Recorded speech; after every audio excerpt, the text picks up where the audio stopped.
খড়গপুর সদর বিধানসভা কেন্দ্র গত এক দশকে পশ্চিমবঙ্গের অন্যতম রাজনৈতিকভাবে সবচেয়ে গতিশীল ও অনিশ্চিত আসনে পরিণত হয়েছে।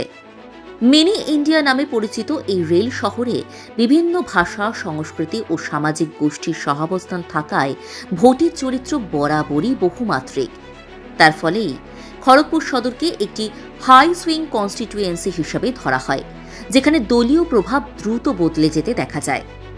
2011 সালের বিধানসভা নির্বাচনে কংগ্রেসের জ্ঞান সিং সোহনপাল 55.54% ভোট পেয়ে বিপুল ব্যবধানে জয়ী হন। সেই সময় বিজেপির সাংগঠনিক শক্তি এই কেন্দ্রে খুবই সীমিত ছিল। দীর্ঘদিন ধরে জ্ঞান সিং সোহনপাল চাচাজি নামে পরিচিত হয়ে খড়গপুর সদরে কংগ্রেসের শক্ত ঘাঁটি গড়ে তুলেছিলেন। তবে 2016 সালে এই রাজনৈতিক সমীকরণে বড়সড় পরিবর্তন দেখা যায়। বিজেপির দিলীপ ঘোষ 39.29% ভোট পেয়ে কংগ্রেসকে পরাজিত করে খড়গপুর সদর আসন দখল করেন। এই জয় শুধু একটি বিধানসভা কেন্দ্রের ফলাফল নয়, বরং গোটা পশ্চিম মেদিনীপুর জেলায় বিজেপির ক্রমবর্ধমান প্রভাবের স্পষ্ট বার্তা দেয়।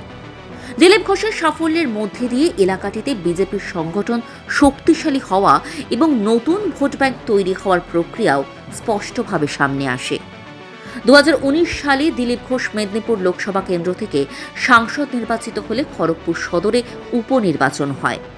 এই উপনির্বাচনে তৃণমূল কংগ্রেসের প্রদীপ সরকার 47.66% ভোট পেয়ে বিজেপিকে পরাজিত করেন। এই জয় তৎকালীন তৃণমূল নেতা শুভেন্দু অধিকারীর সাংগঠনিক ভূমিকা উল্লেখযোগ্য ছিল। বিজেপির প্রয়াত নেতা প্রেমচাঁদ ঝা এই নির্বাচনে পরাজিত হন। ফলে খুব অল্প সময়ের মধ্যেই খড়গপুর সদর কেন্দ্রটি আবার শাসক দলের দখলে চলে যায়। তবে এই দখল দীর্ঘস্থায়ী হয়নি। 2021 সালের বিধানসভা নির্বাচনে বিজেপির প্রার্থী হিরণ চট্টোপাধ্যায় মাত্র 3771 ভোটের ব্যবধানে তৃণমূলের প্রদীপ সরকারকে পরাজিত করে আসনটি পুনরুদ্ধার করেন। উল্লেখযোগ্যভাবে এই সময়ের মধ্যে শুভেন্দু অধিকারী বিজেপিতে যোগ দেন, যা জেলার রাজনৈতিক মানচিত্রে নতুন মাত্রা যোগ করে। এই ফলাফল খড়গপুর সদরের হাই সুইং চরিত্রকে আরও একবার প্রমাণ করে।